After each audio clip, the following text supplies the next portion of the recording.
Hello, and welcome to the History of Egypt podcast. This is the full interview that I did with Dr. Campbell Price of Manchester University Museum.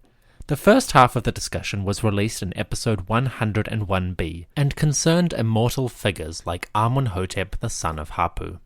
If you've already heard that first section and wish to skip ahead, you can find the second chapter beginning at 32 minutes into the podcast. Otherwise, sit back and enjoy a lovely discussion. My guest today is Dr. Campbell Price, the curator of the Egyptian collection at Manchester Museum and a researcher at Liverpool University. Dr. Price, thank you very much for joining me, and welcome to the History of Egypt podcast. Great. Thank you. Well, I can kick off if you like. For those who aren't familiar with your work, how would you introduce yourself at a cocktail party? Well, as I frequently do. So my role at Manchester Museum as the curator of Egypt and Sudan involves looking after the 18,000 objects from ancient Egypt and Sudan we have in the collection.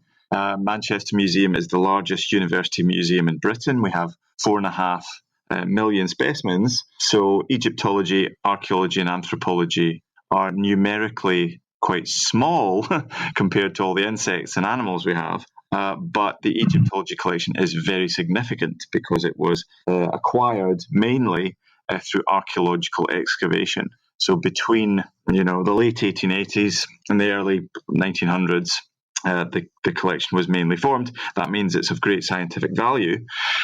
So my main role is to facilitate access to the collection for anyone from university researcher who's doing quite high-level academic research to families and school children who want to know a little more about ancient Egypt. So it's a very rewarding job. It's an incredible privilege to work with this incredible group of objects. Main focus of the job increasingly is about display, about community engagement, and about exhibitions. But in my role as a honorary research fellow at Liverpool University, that's where I did my PhD studies, my BA and MA before that, my role there is kind of to use that as an umbrella for research when I'd finished my PhD, and I keep the association now by attending and giving seminars and contributing a little bit of teaching when students from Liverpool, the Egyptology programs there, come to Manchester. Okay.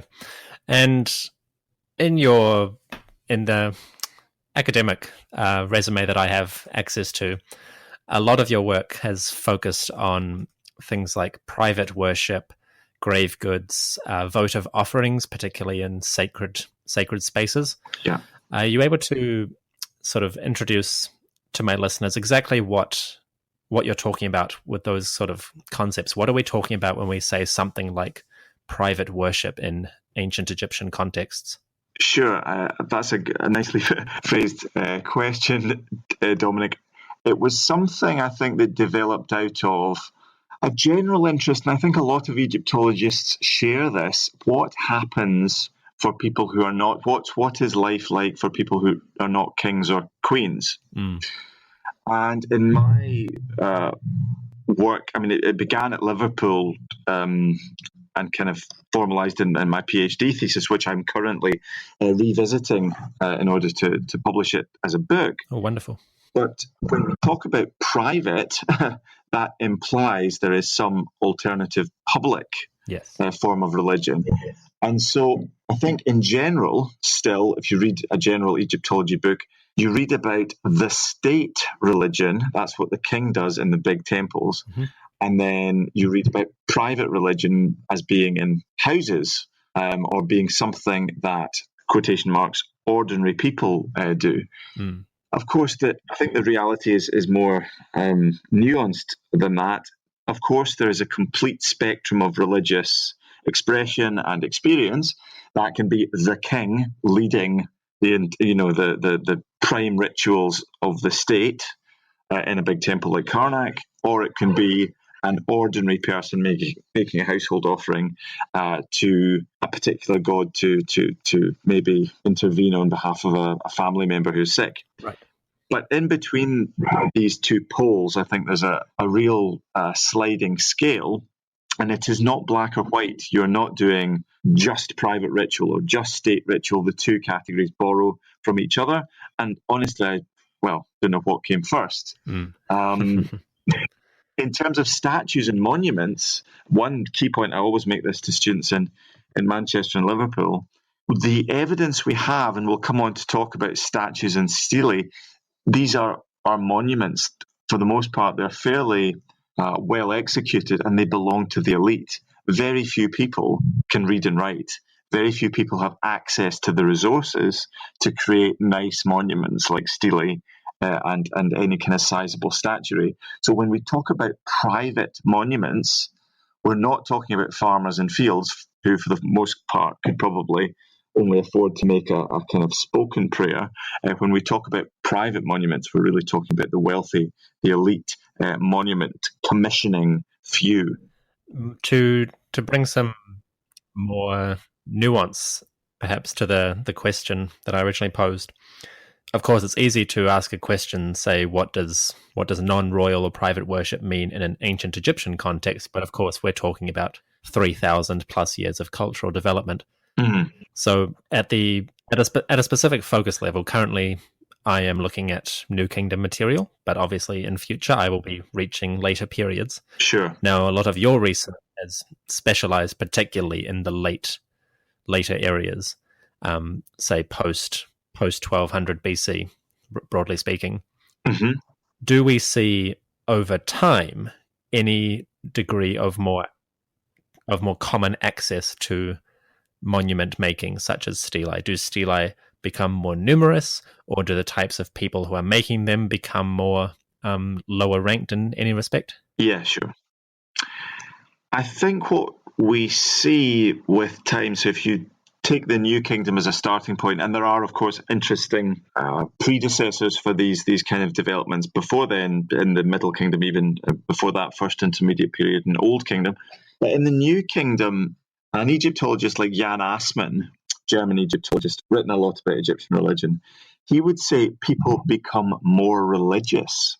They become more pious as the New Kingdom progresses. And I think a key point is that mid-18th dynasty, say around the reign of Amenhotep III into the reign of Akhenaten, and then after Akhenaten, you have the impression that people have a closer connection to a range of gods based on the monumental record.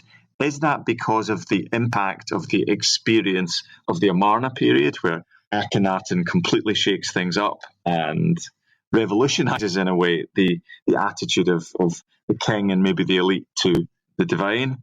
Or, as a scholar like John Baines and also Elizabeth Froude, Oxford-based Egyptologists whose work I respect very much, they make to me, quite a plausible argument that what we see when we look at stele particularly, and statues to a lesser extent, is greater display of religion, greater display of what Assmann might call personal piety. It's not that people in general are more religious, it's more that fashion has changed.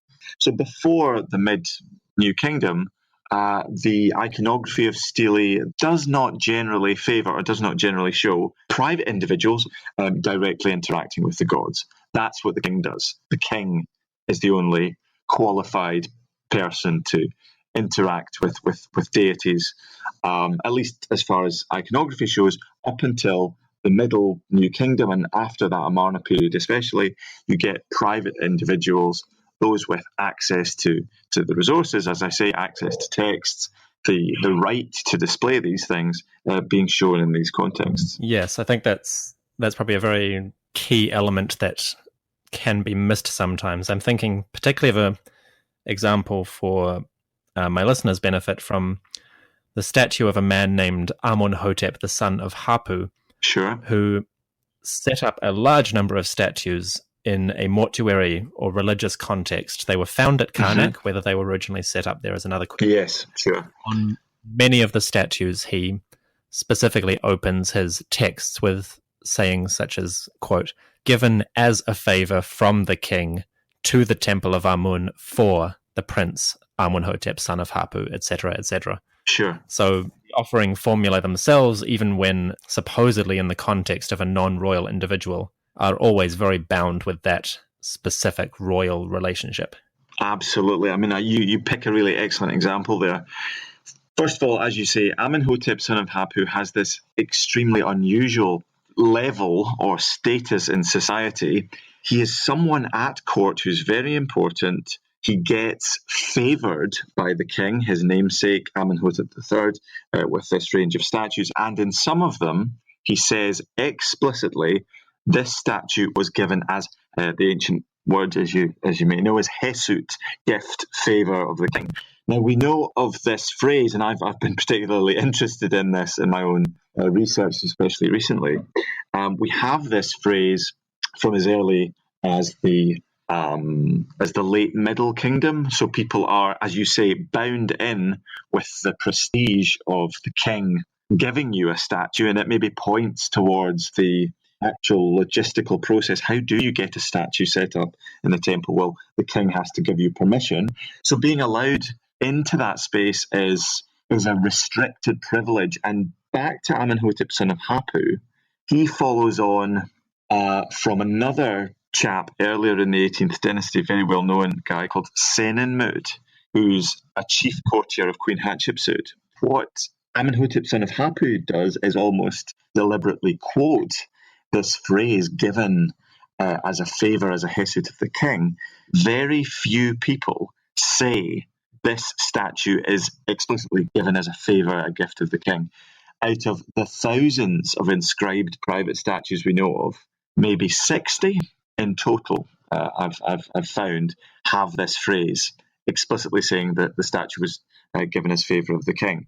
So I can only imagine, the reason they have this is to show off to other elites in the temple to say, so favoured was I, that I can tell you explicitly this statue, which tends to be, the phrase appears on statues made of hard stones like granite, quartzite, prestige statues, not necessarily limestone, which might be easier to get hold of, but granites, granodiorites, these hard stones that perhaps are under a royal monopoly for access to the quarry.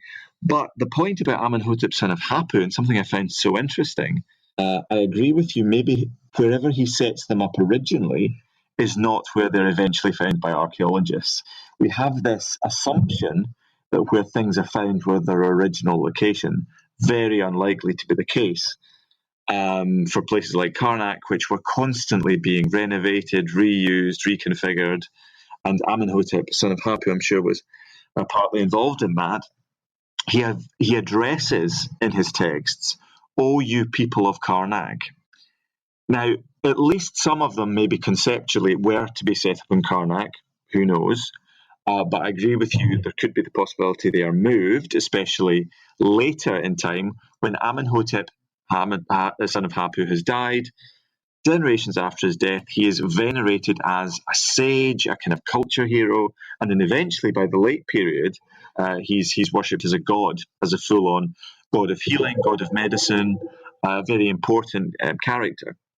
But when he addresses the people of Karnak, other Egyptologists have interpreted that as, anyone who happens to be passing any kind of passing yokel. I don't think that's the case. I think the access to spaces like Karnak would be extremely restricted. And the favour that is talked about, that privilege of getting a statue in Karnak, implies you have to be very special to get within the area of Karnak Temple, and certainly to get inside. So we tend to overemphasize the public nature of those statues, especially Amenhotep, son of Hapu. I think he's addressing his peers. The people of Karnak are those people privileged and esteemed enough to get within the temple walls. Yes, it's very much it's a declaration meant for the people who could understand it and appreciate it on the higher level that he's going for. Exactly. Which does lead me quite nicely into our next sort of question: is many of the votive stelae claim to show us a degree of personal interaction, either with gods or with the king or with the deceased or with powerful figures in the realm, primarily the king. In your own understanding or research, what do these sort of monuments reveal of people like Amenhotep, the son of Hapu, or Senenmut, or later individuals? What does this reveal of their priorities in what they're trying to get across? Sure. Well, I think what point that keeps being repeated and really struck me in looking at New Kingdom stuff, but also later on, there's a fairly, in some sense, it's fairly one-sided in that you ask, your priorities are for eternity and for the afterlife, and you want things, you want offerings. Conceptually, whether or not practically, they're posthumous in the sense that they want good things in the afterlife. So food, drink, nice smelling ointments, linen, a good burial in the West, things that only pertain to a life after death. They don't seem, in general, to offer much in return. It's not like the walls of a temple where the king offers justice in the form of the goddess Ma'at. It's not so much of a reciprocal arrangement. You are simply begging for things, and in some cases, there are literal begging statues. That does seem to change slightly, and Amenhotep, son of Hapu, is a key person in this, where he gets into a kind of rhetorical dialogue of reciprocity.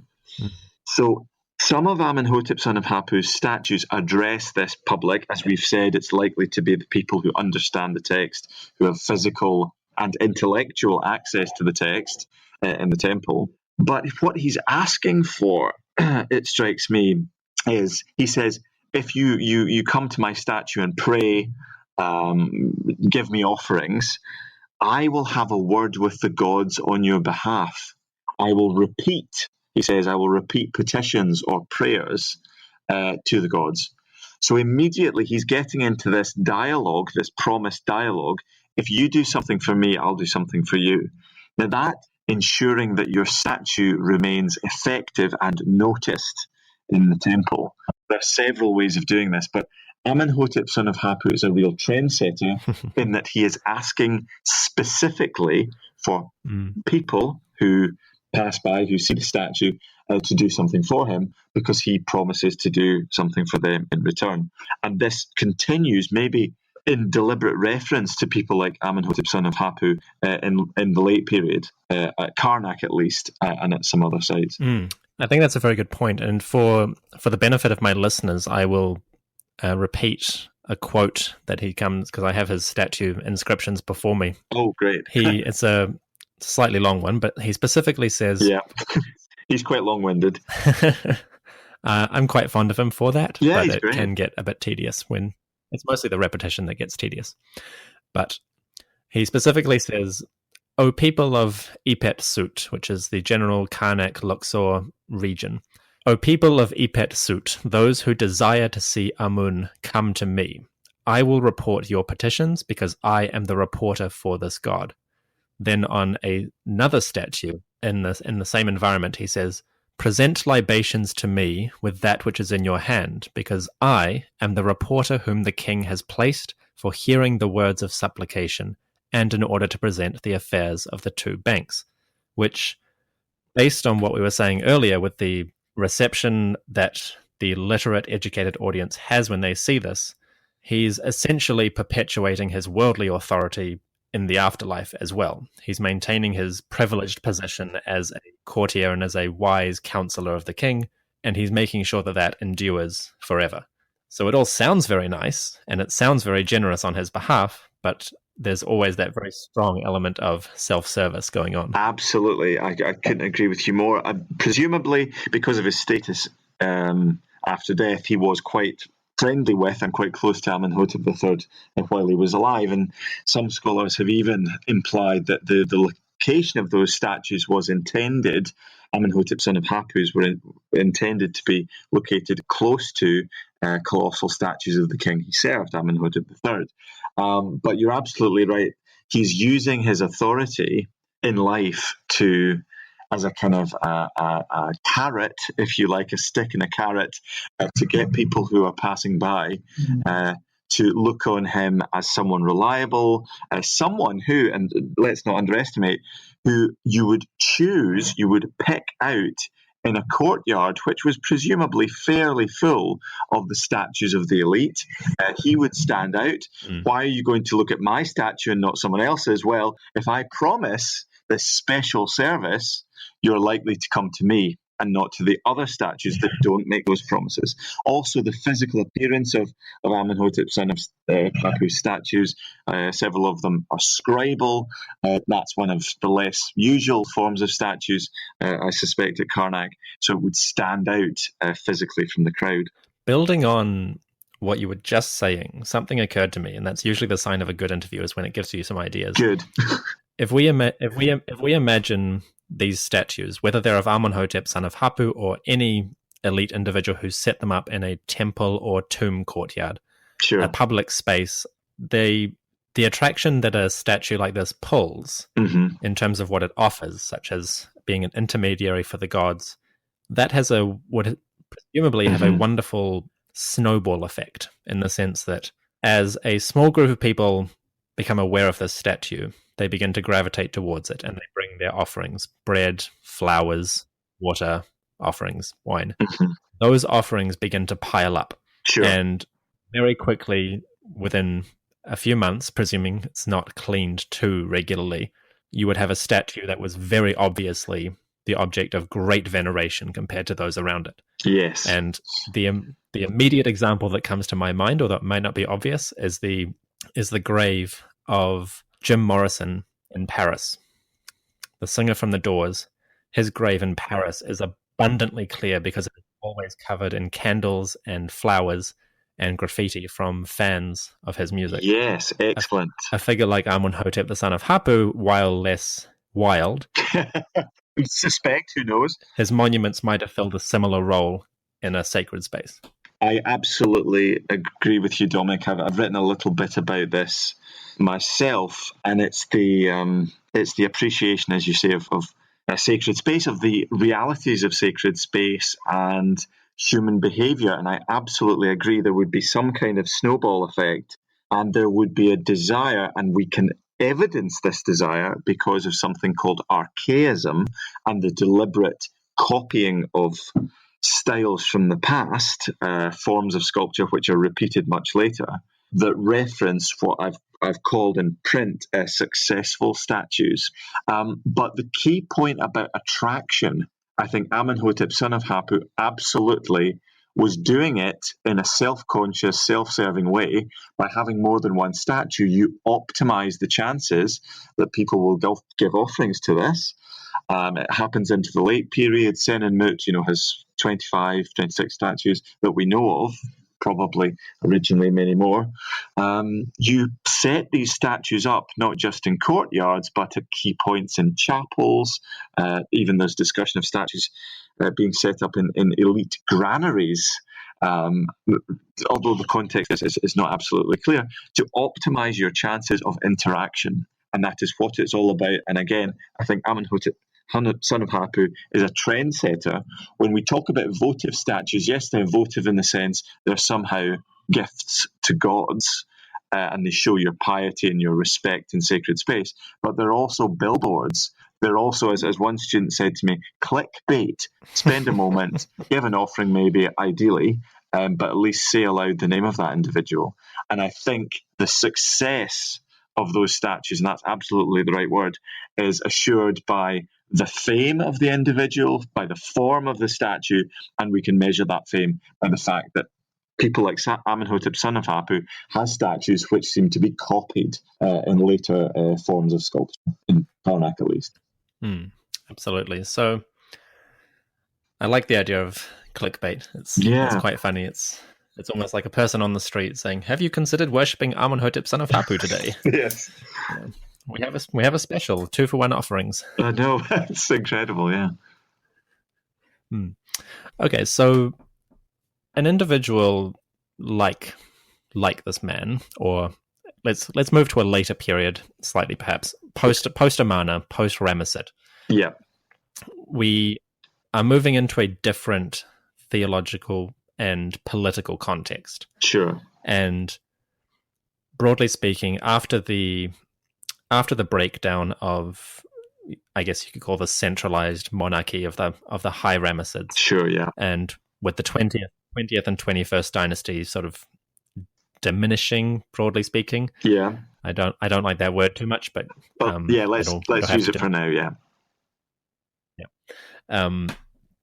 Do we see any kind of changes in the way that the elites are expressing themselves in these kinds of monuments, specifically, votive stelae or statues? Are they, at different periods, are they trying new things, or are they looking back to more prosperous times? I think, as you say, we can only base our judgments on what is preserved.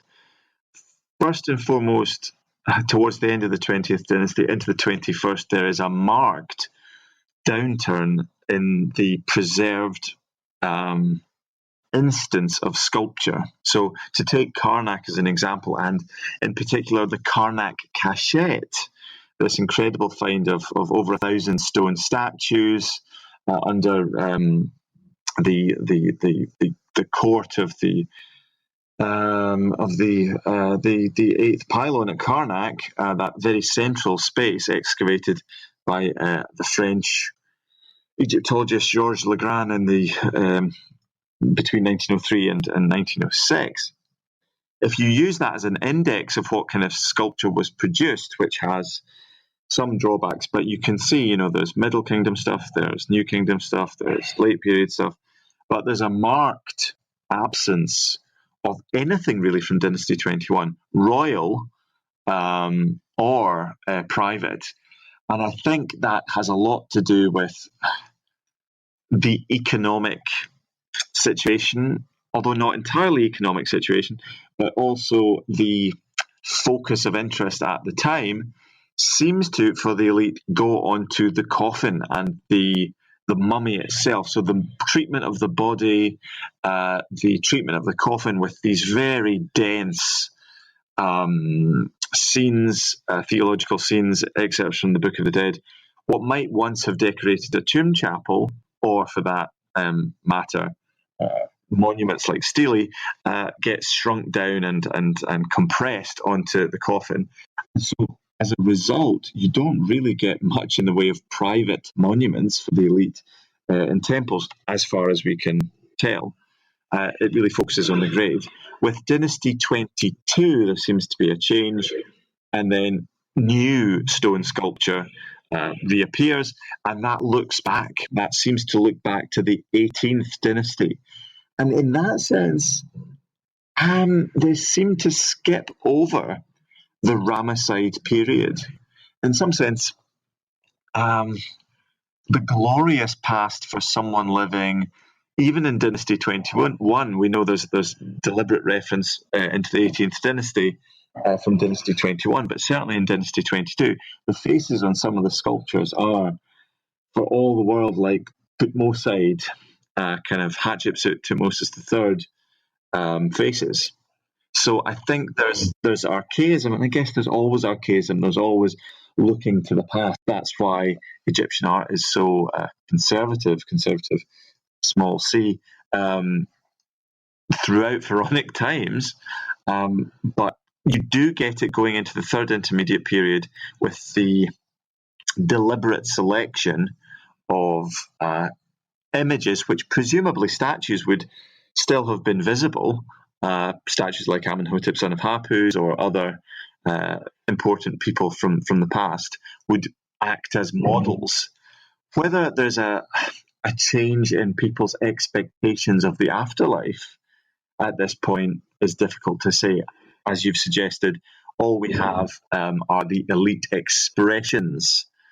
We can kind of gauge the level of expression, but maybe not the level of the beliefs. We don't know for sure what people believed. Certainly. So, broadly speaking, as time went on, people continued to look back to the mid-18th dynasty as the sort of the touchstone for their public expressions of quote-unquote piety. I think so, yeah. And I mean, we're speaking in very, very general terms also, and you could take examples that might argue against this, but to come back to that example of the statues said to be given as a gift of the king, given as favour of the king. And this is something I've looked into in some detail and I find very interesting. So those phrases basically stop with Amenhotep, son of Hapu. There are a couple of outliers, but they don't really. The phrase doesn't appear at all in the Ramesside period, and it reappears in Dynasty 22. So there seems to be an idea of statuary emerges in Dynasty 22. The idea of the favoured one, even the sign favoured one, the hesi or person given hesut, favour, is written with the sign of a little block statue. And this seems to deliberately reference those statues from the high 18th dynasty that are given as favour of the king. Okay. When people are choosing to reference a favoured person, they are thinking, I'm sure, of Amenhotep, son of Hapu, of Senin, of these great viziers from Dynasty 18, and less their Ramesside successors. Almost like how every head of state gets their official portrait, but not every portrait endures in the public memory. No, absolutely. Absolutely.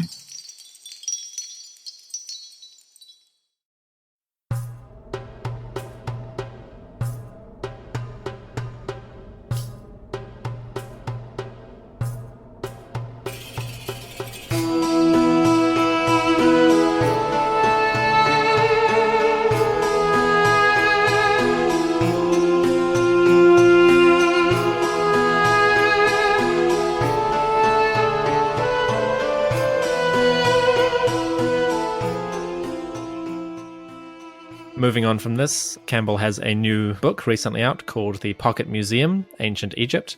It is a look or a study of objects both familiar and unfamiliar from all around the world, all reproduced in glorious colour and great detail.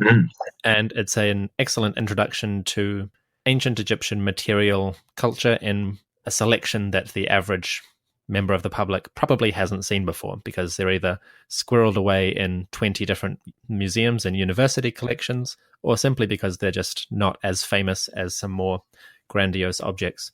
So with the Pocket Museum collection, the objects specifically, how did you choose the objects that come into the book? What were your priorities?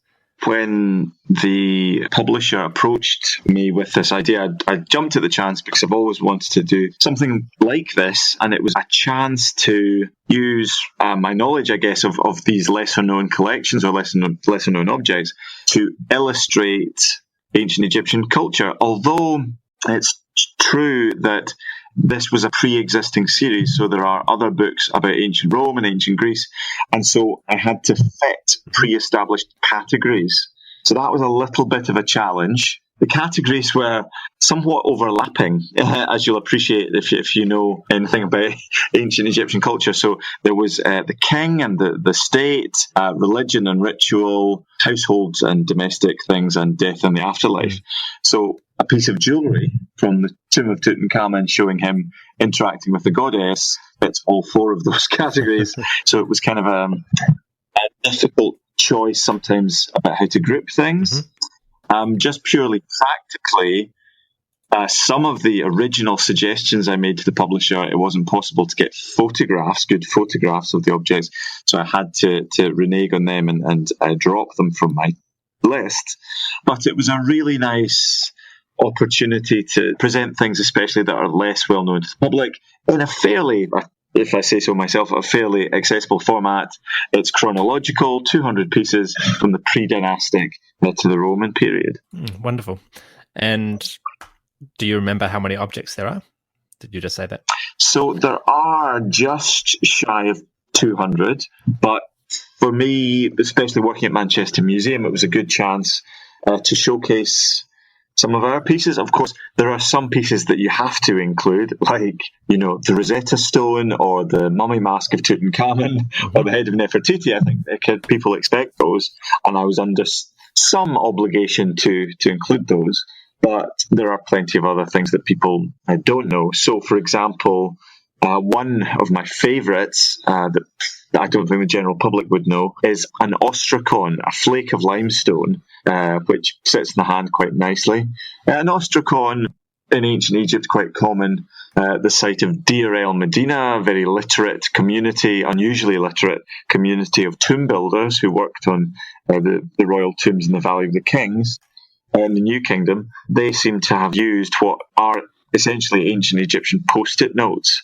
And so ostraca, the plural of ostracon, singular, a really valuable insight, not just into the business and life of the community, but into people's thought processes. So one ostracon we have at Manchester Museum shows a quick sketch which shows a funeral taking place. So there's a cross-section of a burial shaft, some chambers underneath, and people mourning the ritual of taking the mummy down inside the tomb, down a tomb shaft. And one of the individuals, one of the officiants, is wearing, quite clearly, is wearing a jackal mask. Now, given that this is just a quick sketch, it's not a formal tomb scene, this is not an idealized, conceptualized depiction of the god Anubis. This is more like reportage. This is what should or has happened, should have happened or has happened or should happen in the future. And it's a nice little indication that people might have worn masks in this kind of ritual. And it syncs up quite well, I think, with the physical masks that have survived of Anubis. Yes, there are a handful, aren't there? Yeah. There's a small handful of them made of cartonnage, usually, although I think there's also one made of clay that appear like they might have been either perched on top of the head or over the face. Yes. In some situation. So maybe this is the indication we have in this very, very small sketch that this kind of thing happened. I mean, it's a very humble object, but it's definitely one of my favourites. With the tomb that we see on this ostracon, and I will provide an image on the website for listeners, we see a number of women gathered around the outside of the tomb, apparently mourning. They're raising their hands up to their hair. Yeah. And there's a man holding what appears to be an incense burner. Yes. And perhaps a libation vessel that he's pouring onto the ground beside the tomb. Sure. Now, the most fascinating part of it, at least personally for me, is the chap in the very middle who appears to be climbing back up the tomb. Now, where this strikes me as quite interesting is, to the best of my knowledge, the Deir el-Medina tombs, or at least the ones right next to the village, are often rock cut, and they tend to go down small staircases or ramps. Yes. They're not so much the shaft tombs at Deir el-Medina itself. Mm-hmm. So, assuming that we're seeing a post record of an actual burial, would this be taking place outside the village, perhaps up near the tombs of the nobles at Sheikh Abd al-Qurna, or one of the shaft tombs up in the hills near Deir al-Bahari, perhaps? Yes, I think the Qurna tombs are interesting because you do get, in at least a couple of examples, they do have a shaft, and the shaft have these footholds in. And so what you see in this ostracon sketch seems to be a man, either going down into or coming back out of one of these tomb shafts. And although it would personally terrify me, if you're quite dexterous, you can quite nimbly go in and out of the shaft in this way. So it's that kind of resonance between this little sketch and maybe not necessarily, as you say, the tombs at Deir el-Medina, but other Theban tombs. And who knows, that raises the question about what is this sketch for? Why is this the only one we seem to have of a funeral? Because it seems to have no names or anything. Yeah, it's not clear. It's not clear at all. It's not accompanied by a text. It was given by the great Egyptologist Alan Gardner, Sir Alan Gardner, to Manchester Museum in the early 20th century, and he collected it from the West Bank of Thebes. Gosh, that was generous of him. It was, yes. I would not have wanted to give that up. No. And it is a really key piece. Another question, actually. Well, first of all, a sort of, I guess, spitballing an idea is, as ostraca are quite transportable to some degree. Yeah. You almost have to wonder if this is somebody sending a report of a funeral to a family member at Deir el-Medina, say, back in their hometown, sorry you couldn't make it to the funeral, but here's how it went. Yeah. Yes, it could be. Who knows? I mean, assuming that people involved were at least semi-literate, it's surprising there's no text on it. But who knows? Who knows? Is it maybe something, I don't know, like Herodotus talks about these different styles of mummification you get offered by the embalmer? Maybe it's different styles of funeral or different styles of tomb. Who knows? You can either have the stick figure example with the Mask of Anubis, or you can have the full hieroglyphic special. Yeah, who knows? Intriguing. Finally, actually, just to draw to particularly the audience's attention, which I think is one of my favorite little aspects of this thing, apart from the man climbing out, is that in the bottom right of this tomb, we clearly have a previous burial. Yes. Possibly two of them. There's a small chamber that's been sealed off, and there are two bodies lying inside it with what appears to be some offerings or some baskets next to them. As many people may not know, many of these tombs were not sealed away forever. They were reopened, re-entered, reused frequently throughout history, often by the same family or, different generations of an extended community. Are you able to comment on that at all, to the extent that kind of fits in with our broader understanding of personal engagement with death and the divine?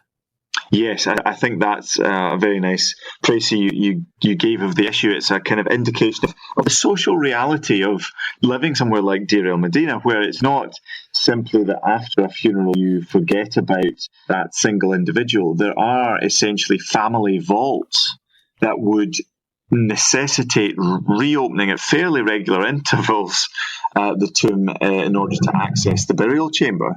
And presuming, based on the style of this piece, it's New Kingdom, it's Ramesside, say, in date. This is something that's happening then already, and we know it becomes an issue because there are, the tombs of, Senedjim at Deir el-Medina, when they were discovered, were packed out.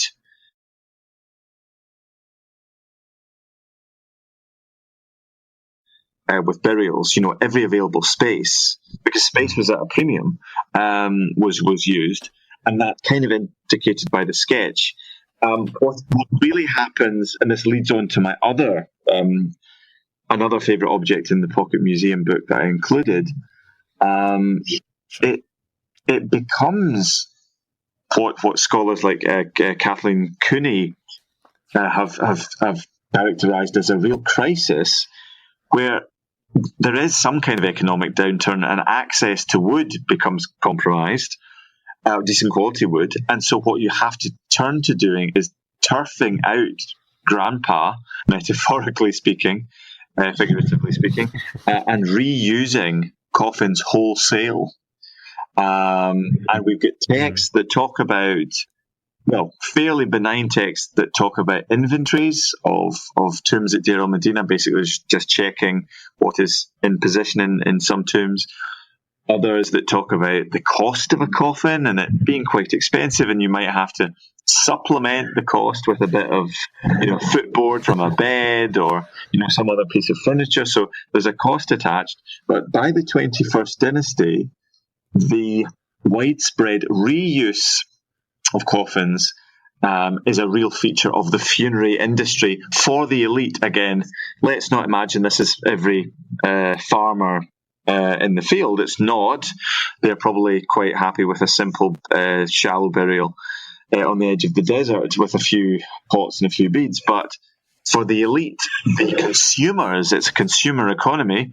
You want to show off at the funeral, so you have to recommission old pieces. And so one of the other rather poignant examples I chose was an example of a coffin of a child. It's been reused. There's a Prince Amenemhat, who is he himself hasn't used it, the dead don't bury themselves, but someone has chosen to use an older, based on the style, Ramesside coffin for the burial of a very, very young child, maybe 3-4-year-old child. So even within the coffin, there's archive photos that went along with this, discovered by the Metropolitan Museum of Art mission at Western Thebes. It's ended up in the Metropolitan Museum of Art. The name on the coffin has been rubbed out, and then a new name has been kind of sketched in. But it just shows that even the son of the king is using these kinds of ploys. Even the royal family have to use coffins again. What strikes me as most bizarre about that particular burial is that it's a 3-year-old child in what seems to be an adult's coffin. Yes, it's a larger coffin, but not massive. I wouldn't say it's 104 centimeters. I mean, the scale of it, I think the scale is included in the book, which is a nice feature of the Pocket Museum series. They show often when you see a picture of something, you don't appreciate quite how big it is, but they have a silhouette either of a hand or a standing person, and that allows you to kind of access the scale of the object. So it's not like the Mona Lisa is a surprise because it's only the size of a postage stamp. But yes, the length is 1 meter. So it's the child inside is small, but originally the coffin was made presumably for someone quite young as well. Okay. Do you, out of curiosity, do you know if the coffin was sort of lined with packing to give him some stability in there? No, and that's something that's not uncommon. We have a couple of examples of this in Manchester Museum, where it seems the coffin, even the original intended coffin, was kind of off the peg, and they don't fit. There's not a good fit, so the body, even of an adult, is quite small inside, and it rattles around. And there might be a little bit of extra linen, but it's not packed out, as you might say. Oh, I have to feel sorry for them. I don't know if you've ever slept on a camp bed that's slightly too small, but it's a hard night. Yeah. That doesn't seem to have been a concern for a lot of people, at least in the third intermediate period, when the mummies in the Manchester Museum date from. It seems to have been quite standard. So uncomfortable for eternity. C'est la vie. C'est l'amour. Yes. Now, off topic slightly, I'm just curious to have your input on it. Many of, as you mentioned, the third intermediate period, Dynasty 21, 22, coffins are being reused and relabeled. Yes. To what extent do you think that actually is a very serious problem with the pharaonic coffins that we have from the caches? Because speaking privately with Aidan Dodson, I've gained a greater appreciation for many of the sort of the often undiscussed questions behind these particular burials. Yeah. In your understanding of the sort of practice, how likely do you think it is that we have quite a few, that we may have royal mummies that actually are not royal at all, but are mislabeled coffins or mismatched, perhaps? Yeah. Well, I mean, Aidan Dodson knows this very well because he knows the material extremely well. But the issue with those royal mummy cachettes is that the interpretation is based on perhaps the result of quite confused labeling in the 21st dynasty. So maybe they don't know. So it's kind of musical chairs or musical coffins. We would all love to believe that incredible mummy is Ramesses II and that wonderfully well-preserved mummy is Seti I. And there are other bits of circumstantial evidence, I guess, to suggest that. But as Aidan Dodson knows himself, the confusion at the time cannot easily be solved by something like DNA testing, because DNA testing, and we've done it in Manchester Museum, is highly unreliable. And I think we put too much stock, hold too much hope for the cast iron guarantee these tests might give us. So there may be misattributions simply based on the coffins. And it raises the interesting point about why certain people got certain coffins. So Ramesses, what we think is Ramesses the Great, Ramesses II, is in a very nice coffin.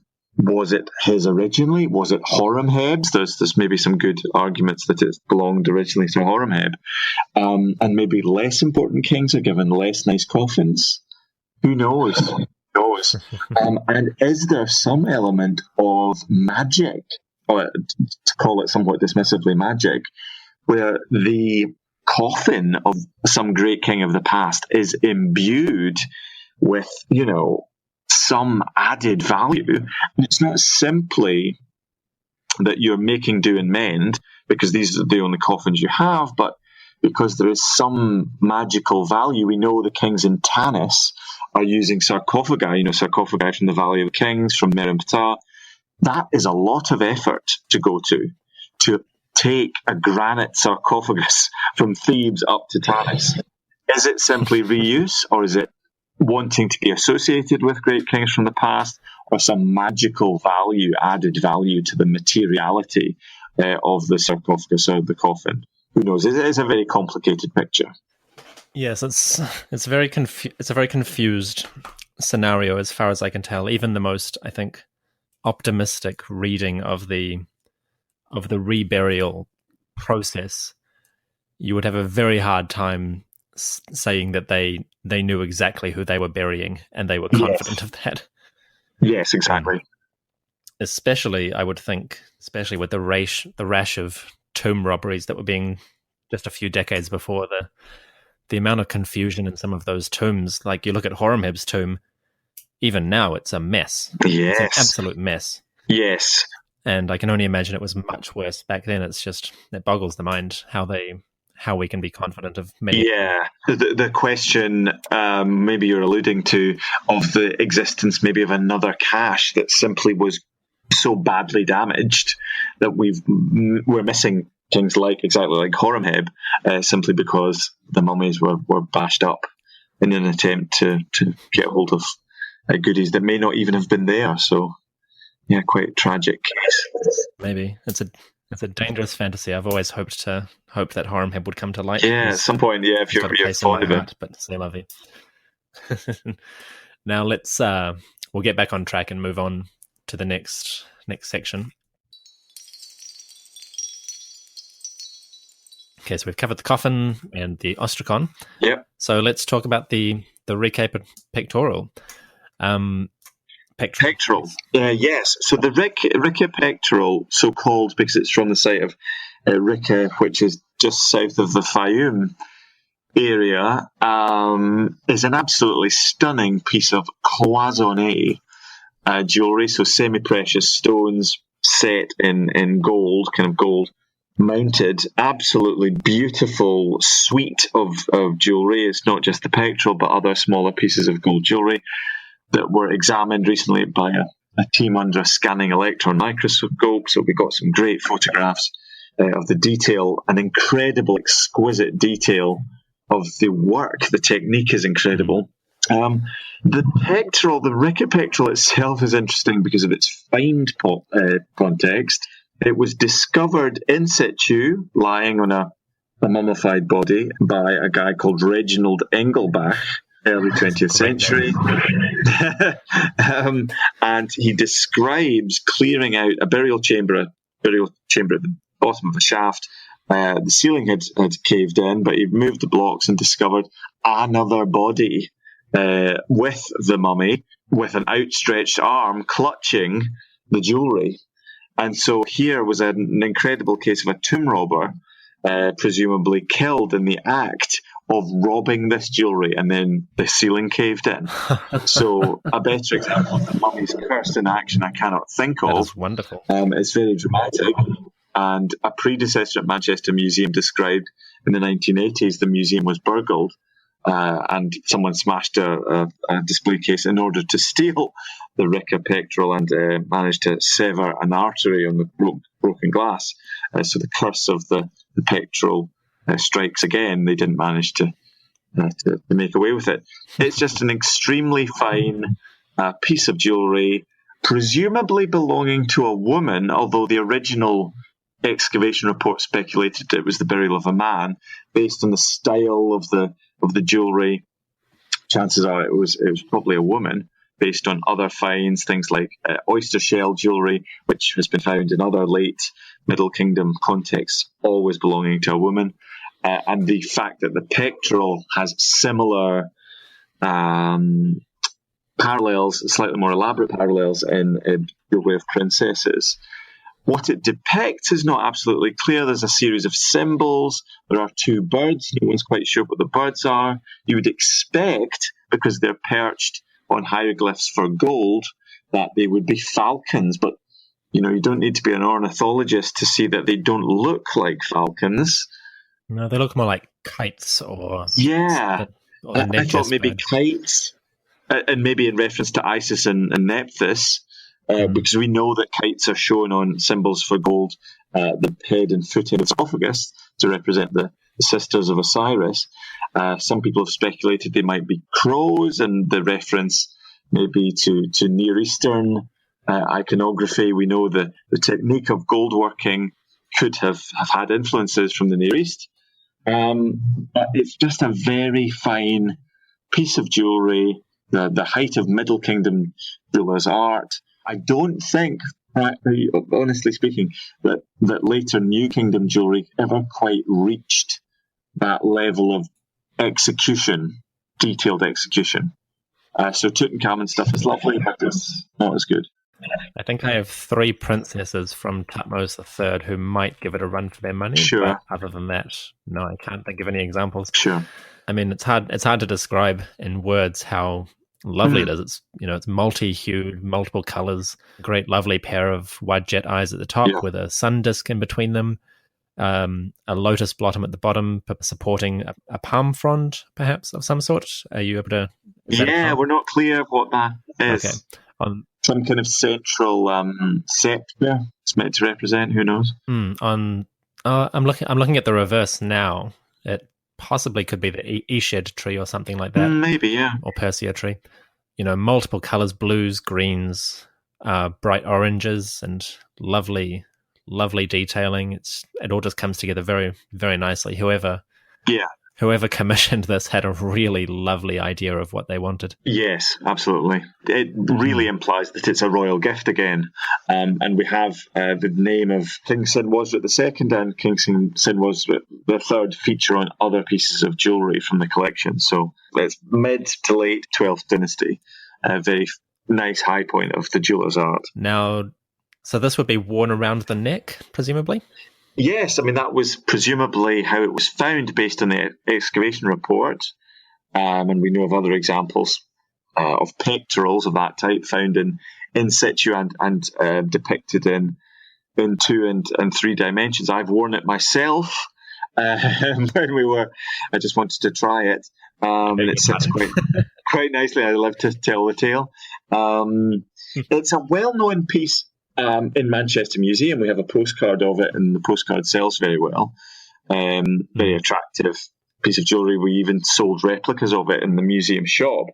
But one of the reasons I included it in the book, Pocket Museum, is because it's a popular book. It's by Thames and Hudson. Chances are more people are likely to see this, and I wanted to share it with a wider group of people. Absolutely, it's gorgeous, and I now feel obliged to go back to my episodes on Senuseret II or III and add this piece to the discussion just as a aside, because it's so wonderful. Yeah, you should. One detail that I want to draw people's attention to, which is really quite wonderful, is that the bird's legs are detached from their actual bodies. They've been fused to the gold the hieroglyph for gold at the bottom, but the bodies themselves are actually separate. So the artist had to put the birds in place and then arrange the gold filigree or wire to go along with it. It's quite delightful. Yeah. We know from our archives in Manchester Museum, Flinders Petrie, the archaeologist, well-known archaeologist, writes to the curator with a suggestion for how to restore objects from this group, because remember they were crushed by the ceiling caving in onto the burial, and so there was some speculation about the damage that possible modern restoration, and it is a problem in museums where things have been touched up in modern times, but even so, you still get the impression of the extremely fine work on this piece. And what's not actually apparent from the front, but is apparent from the back, is that the legs are made of very thin sheets of gold that have been folded into the correct shape of the leg and the claws. It doesn't come across from the front, but from the back, it's really quite amazing. Oh, what a lovely piece! Thank you for introducing it to me and sharing it. So let's move on to our final piece from your personal highlights, as it were. The statue of Hor Samtek from the 26th dynasty, discovered in the Delta? Yes, so it's discovered at the site of Tel Yehudia, so towards the east of the Delta. This is a personal favourite of mine, of course, because I love late period private statues, and that's what I did my PhD thesis on. And so this is the only late period private statue in Manchester Museum, and I recently published an article about it, discussing it in a festschrift for Anthony Leahy, a very respected scholar of first millennium BC Egypt. So the statue is quite badly damaged, but again, like a lot of things in museums, you really get a sense of the original quality of it. It's made of quartzite, which is this beautiful orangey red, ruddy colour. And again, as we spoke about before, you would choose this to stand out. The choice of stone, the choice of that quartzite is interesting. I guess the quarry it came from would be Gebel Ahmar. And of course, Ahmar in Arabic means red. So the red mountain, Gebel Ahmar, is not terribly far away from modern Cairo. So not so far away from Tel Yehudia. And imagining yourself walking into a temple that's almost completely gone now at Tel Yehudia, but other elite people may have had statues there made of limestone, made of granodiorite, dark stones. But by choosing this quartzite, I think Hor Samtek really stands out. It's a really striking piece. The toes are wonderfully splayed. There's a real feeling of naturalism in the bent knees. Although the hands are very hieroglyphic in a way, the hands supporting this image of a god. The overall concept of the statue, I've written a bit about this since. Something quite interests me is that by the late period, it's quite common to have statues showing individuals, and by individuals I mean only ever elite men. Women are never shown in this pose. Supporting, protecting, displaying, asserting the status of being in contact with a god. So either in a shrine, a little naos shrine, these so-called naosphorous statues, as in this example, or theophorous, where you're in direct contact with the image of the god. Presumably, this is a reference to the priestly favour or privilege of having access to the god's statue, but it also enters into this very interesting dialectic we mentioned before about reciprocity. So Amenhotep, son of Hapu, says, hey, you people who come into Karnak, do offerings for me, say prayers for me. Here, the dialogue, the reciprocal relationship is not between the statue owner just and the public or the priests or the initiates who are allowed into the temple. It's between the subject, Hor Samtek, and the god themselves. So we have other texts that talk explicitly about, I will protect your image and you will protect me. And who is this god? So the god depicted isn't labelled, but we know from the preserved traces, it seems to be a lioness goddess perhaps a form of Bastet. We know from this area of the Delta other statues that have images of Bastet on. The text isn't fully preserved, so maybe there was a prayer to the Bastet. But by having this relationship between this individual, Hor Samtek, he's essentially saying, I will preserve your image, I will support, display, assert the image for eternity, and in return, you will do the same for me. And we have other examples where this is made explicit in the text. And it may be something as simple as other statues that don't include images of gods in their form are maybe more susceptible to deliberate damage. And we know deliberate damage was extremely common. There are curses against it. If you look at most museum collections, you see deliberate damage or reworking or usurpation of statues. Here, it's almost as if the statue's owner is cowering behind the protective image of the god and using it as a talisman to ward off the potential chisel of someone intent on damaging or reusing the statue. Basically saying, don't hit me, I've got an image of the god in front of me. Something bad will happen to you if you damage the image of a god rather than simply a private person. We all know that. We all know that one friend who hides behind the other friends when they get into a fight. Yes, exactly. So this seems to be the case. I mean, the chap in question is high status. He is essentially the admiral of the fleet, admiral of the Mediterranean fleet in the 26th dynasty, when we know the Egyptian royal family were engaging mercenaries, especially Greek mercenaries, to fight in the Egyptian army and navy. One of Hor's titles is overseer of the royal fighting ships in the Great Green. The Great Green must be the Mediterranean.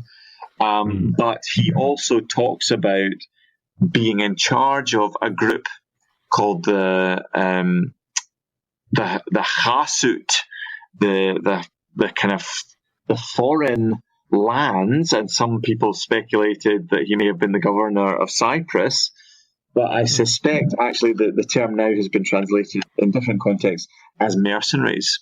And we know mercenaries, as I say, especially Greek mercenaries, were housed in the region of the Eastern Delta near Tel Yehudia, but it seems that this chap was in charge of the mercenaries and deployed them in some function in the navy. Fascinating. So we may have, at speaking, a small glimpse of a very different political and military world than that of the classic pharaohs whom everyone knows. Absolutely, yes. But arguably, in many ways, one that's a lot more interesting in its own way. Yes, at this time when Egypt is much more in an international world, that's what I call that chapter of the Pocket Museum, Egypt in an international world. Although I resisted including this wonderful statue in the book, it's one of my favourites in the Manchester Museum collection. Was that solely because of the damage, or for any specific reason? It was partly to do with the damage. Yes, you're right. I chose kind of atypically well preserved things ultimately for the book, but also I was told by the editor of the book, the kind of overall editor, that I had chosen too many statues. But cut down on statues. Personal preference. Everyone's got their criticisms. Yes, indeed. So now, Campbell, in this final section, I'd like to ask you what I ask everyone who I'm currently interviewing as part of this great series of interviews I'm doing with Egyptologists. What actually drew you to the field? Because in my experience, everyone has their own unique little story with their own quirks as to what drew them to ancient Egypt specifically. So when and how did you first discover ancient Egypt? My earliest memory, maybe aged about 5 years old, was being taken to a museum in my native Glasgow, in the west of Scotland. Very impressive civic museum, the Kelvin Grove Art Gallery and Museum, by my grandparents and my parents. And I was immediately struck by the smell. The museum had a very distinctive smell, which I thought was the smell of antiquity and of mummies, but probably was actually floor polish. But it was really striking. Around the same time, this is the bit I attempt to edit out for impressionable students, but around the same time there was a cartoon on British television called Thundercats. I don't know if you had it in New Zealand, but I'm familiar with it. Thundercats involved these cats, kind of superheroes, and the baddie, Mumra, drew on all these pharaonic tropes. So he lived in an onyx pyramid, he was mummified, he was generally pretty scary, and I absolutely loved him. And I had a little Mumra toy that I would take with me to the museum. And I remember my parents saying, or my grandparents saying, oh, there's a mummy in the museum, an Egyptian mummy, and this is kind of what Mumra is based on.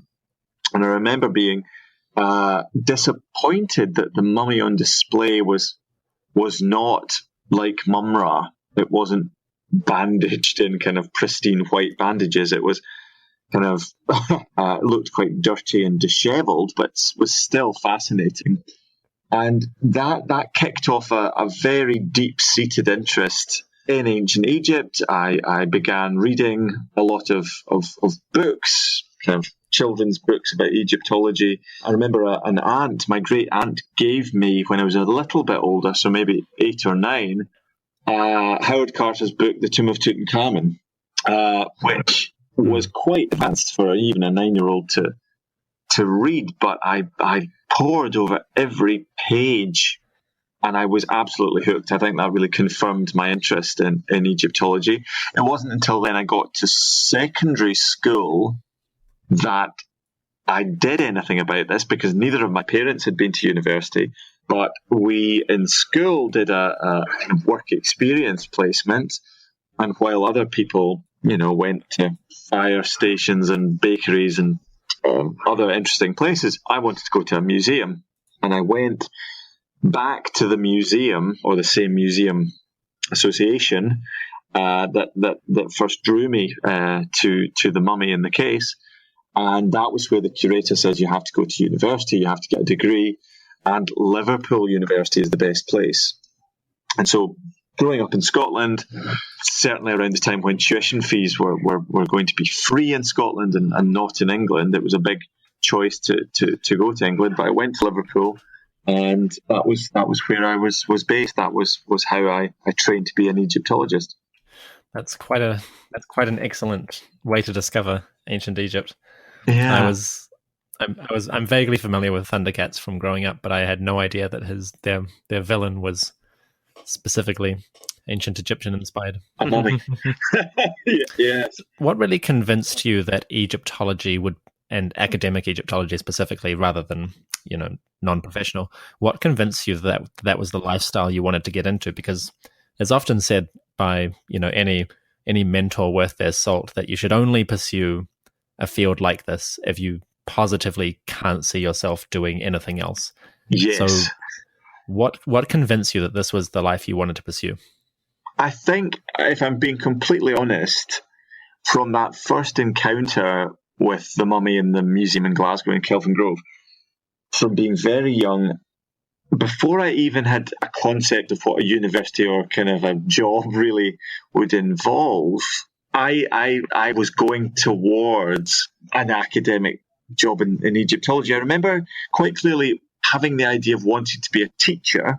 I liked the idea of teaching, but I also liked the idea of ancient Egypt. So either I was going to have to discover a time machine and go back to ancient Egypt and be a teacher in ancient Egypt, or I would have to teach modern people about ancient Egypt. And I realised that was not what most schools offered, but then the idea of universities kind of developed.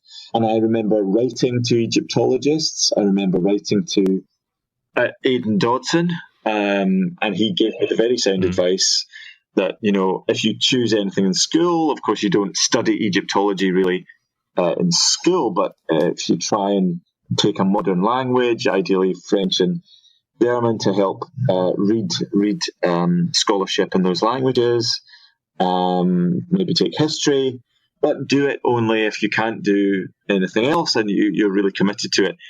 And go along for the ride and enjoy studying it, knowing that you may not get a job out of it, because most people don't. And I think that's still sound advice. But it was really the secondary school experience of the work experience, placement, and settling down to, I was most comfortable and most interested, and I rapaciously devoured any Egyptological books I could get my hands on. My parents would buy me books from a book club, but I really knew that this was it. This was what I wanted to do. And by the time I got to Liverpool University, of course, that was a fairly clear trajectory that if you wanted to make the most of this, you'd have to do a master's degree and you'd have to do a PhD, and then you maybe could teach or work in a museum. Either seemed equally interesting. Once I was in the university system, I remember being vaguely disappointed that my classmates, with a couple of exceptions, weren't as into ancient Egypt. They weren't as into Egyptology. I was amazed that they hadn't all devoured every book they could get their hands on. But then once you settle on something really you enjoy, usually that translates into to some kind of academic success. I would say I did quite well at university. I got some funding to do a PhD. So that once I got the funding, and that was the key moment, some kind of government research funding, that made me think, okay, other people think I'm fairly good at this. I could be paid to do it. And it was just by chance when I finished my PhD and had been working in the Liverpool University Garstang Museum, very good Egyptology collection, which was another piece of advice from Aidan Dodson. Go somewhere that has a good museum so you can get hands-on, and it's not just in the abstract you're studying.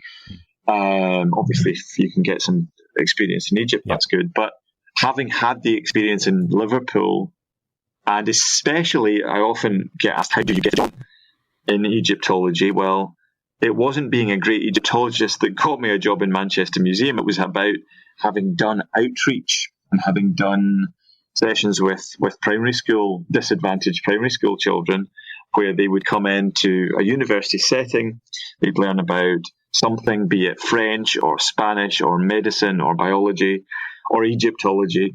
They'd have that for half a day, and myself and some other PhD students delivered that kind of teaching. So while as I was writing my thesis, I was also on a completely different level engaging with people in the subject of ancient Egypt. I think that was what got me the job in Manchester Museum, which absolutely prides itself on engaging with the widest possible audience. That's lovely. That's great. What a nice idea to have those sort of outreach programs specifically. That's great. Looking towards the sort of future, you're currently working on turning your PhD into a monograph. And what avenues of research do you sort of have tucked away in the back of your notebook or your mind, thinking that you might like to pursue at some point in the future? That's a great question. I'm not so precious that I want to keep my research ideas a secret. I mean, the thing that really, really interested me, and it fits my kind of museum career, is the ancient Egyptians' own idea of their own history and their own perception of objects like statues. So statues elicit very interesting responses in modern museums, and they're very interesting to observe. So my first priority is to rework my PhD, which is based on material from the Karnak Cachet, about 500 statues, not all of them as interesting as others, but many of which have interesting texts on them. So those texts concern interaction, so how the statue was made, when it was set up, was the person living or dead, who set it up, who dedicated it, and what expected interactions did the statue have. So current research and recently in press work, recent publications have concerned this question of interactions with statues, late period statues. There was the incidence, of course, of the statue of Senenmut. I previously hadn't been so interested in New Kingdom statuary, but I think maybe this is going towards a separate monograph about ancient Egyptian statues in society. So I've gathered quite a lot of material for that. The other thing that I've become quite interested in, just working in Manchester Museum, is the perception of ancient Egypt and the construction of ancient Egypt in museums. So we have an incredible archive at Manchester Museum, an incredibly rich collection, very little of which is really known or published.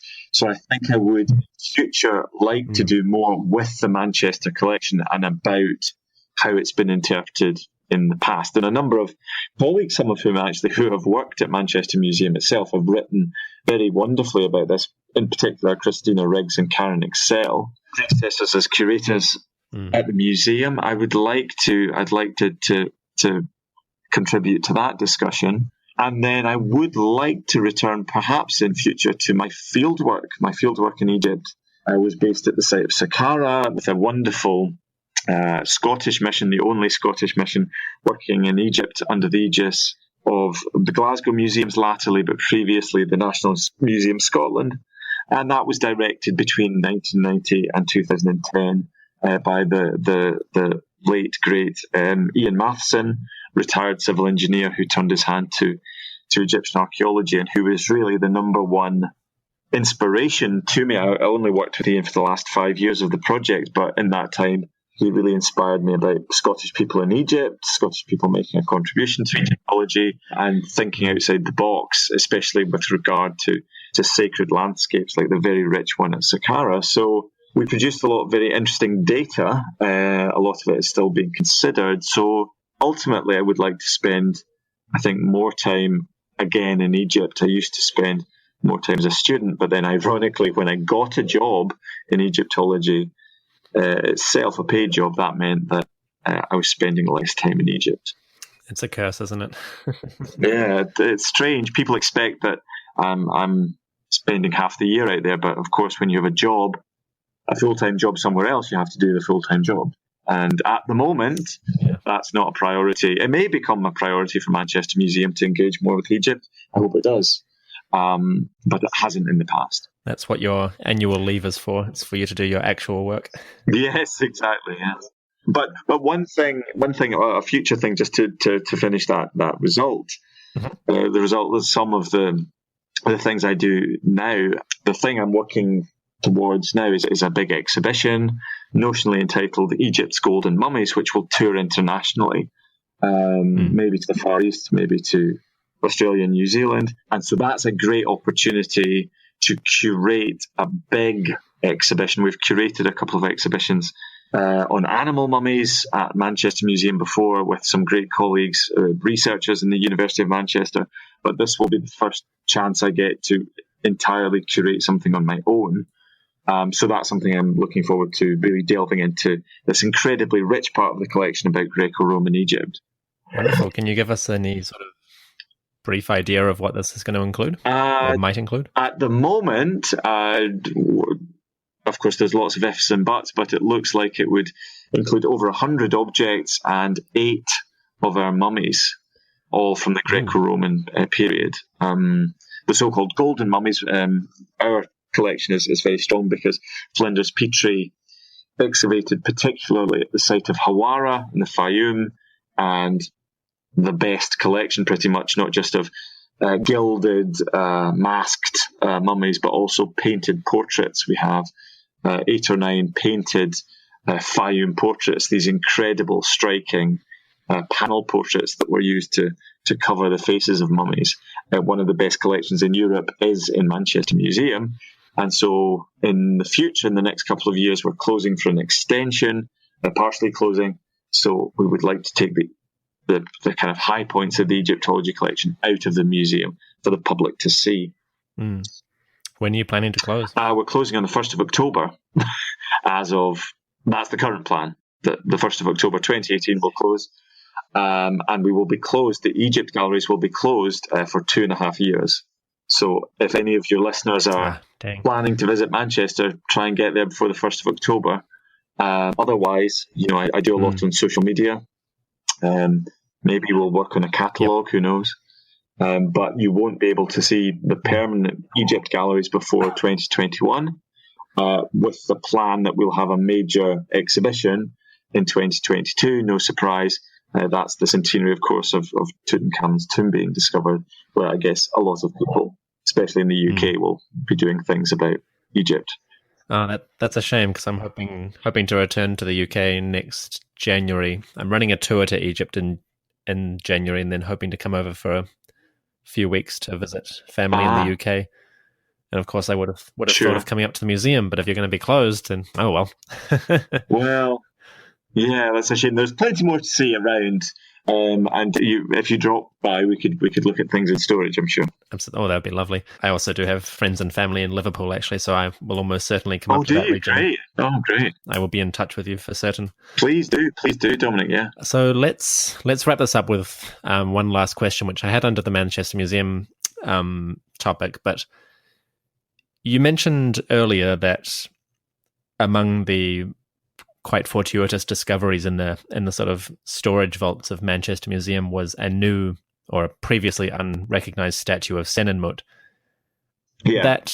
That sort of story of objects reappearing or being discovered in museum archives is not uncommon in academia, whether it's Egyptology or any particular science, which of course begs the question just how much incredibly valuable material has already been discovered but is still sitting in a museum vault, having not quite been recognized for what it actually is. Yeah. If you had to guess, how many objects of much valuable information do you think remains undiscovered in museum collections or even in private collections? Well, I mean, that's been a great advantage of working in a museum, as rich as Manchester Museum's holdings of Egyptology are. It also gives you access both to other public collections, and by that I mean going around visiting colleagues, talking about displays, but also seeing what's in storage at other museums. And then it does begin to be an introduction to private collections. And I would say, based on my own experience just at Manchester, when it dawned on me that there was a statue of Senenmut in our basement, in the storeroom, I mean, it was one of the most exciting moments of my professional career, I don't mind telling you. And there have been some other things recently, what I would say are significant Egyptological discoveries, which need to be written up for kind of academic journals. I mean, in my time, so I've been at Manchester Museum 7 years, and I'd say, there have been half a dozen things that I think are quite noteworthy, that I've tried to share on blogs and in more formal written publications. So in museum stores, you read about it fairly frequently. There are things unidentified, and what really needs to happen is those museum stores, the contents of them need to be known to specialists. And I say specialist, now that can be anyone from, a university professor who specialises in one particular area to a university researcher, a PhD researcher, an interested member of the public who knows one particular area quite well and can identify something the curator might have missed. That's how discoveries happen. But then there is another issue, as you've highlighted. There is an untold amount of material in private hands. Now, I know a couple of private collectors that conduct themselves with exemplary for the collections they hold, and they are very responsible. One of the most depressing things about the field, about Egyptology at the moment, is the amount of material leaving Egypt illegally, being divorced from its context and presumably disappearing into bank vaults all around the world, is at an unprecedented rate. So the danger, if I can be epic about it, the danger to science is that this material will simply never be seen, so it might as well have been destroyed. It's not been destroyed, it's been saved in a way, and it's gone into private hands. The issue now is to try and track that material, try and curb the amount of material leaving Egypt illegally, the damage being done to that material leaving sites, and try to get it understood and interpreted by Egyptologists. So proportion-wise, I'd say every museum has something, depends on the size of the public museum, but certainly it's more likely that things in private collections contain discoveries, because at least public museums will have maybe an online catalogue or some fairly regular access to people who might know something, whereas private collections tend not to publish their holdings in a printed catalogue, certainly not in an online catalogue, and they are less open and receptive to receiving specialists. Mm. And that's a sad reality. A sad reality, yeah. Hopefully one that that's, I guess, the world we live in. Hopefully with time and effort we can either undo that or at least gain more access to it. Yeah, and I think we'll see. There is some positivity, some light in that the British Museum have started a project just recently with some colleagues working on circulated artifacts, so artifacts on the trade market, not trafficking artifacts yet, but tracking artifacts on the art market, on the legitimate art market. So that maybe is a good first step to charting what there is. Good. So there is hope. Yes, I hope so. Well, that brings me to the end of all my questions. We clocked in at just 2 hours. I hope I haven't kept you too long. Great. Wow. I'm quite tired now. I'll have to go and have a coffee to perk up and do some other work. But no, it was a pleasure to speak to you. I really did enjoy, especially those first questions about the non-royal monuments. That was absolutely exemplary questioning. And that is the full interview with Dr. Campbell Price. Thank you for listening, and I'll see you next week for episode 102, An Egyptian Odyssey, in which we visit Greece.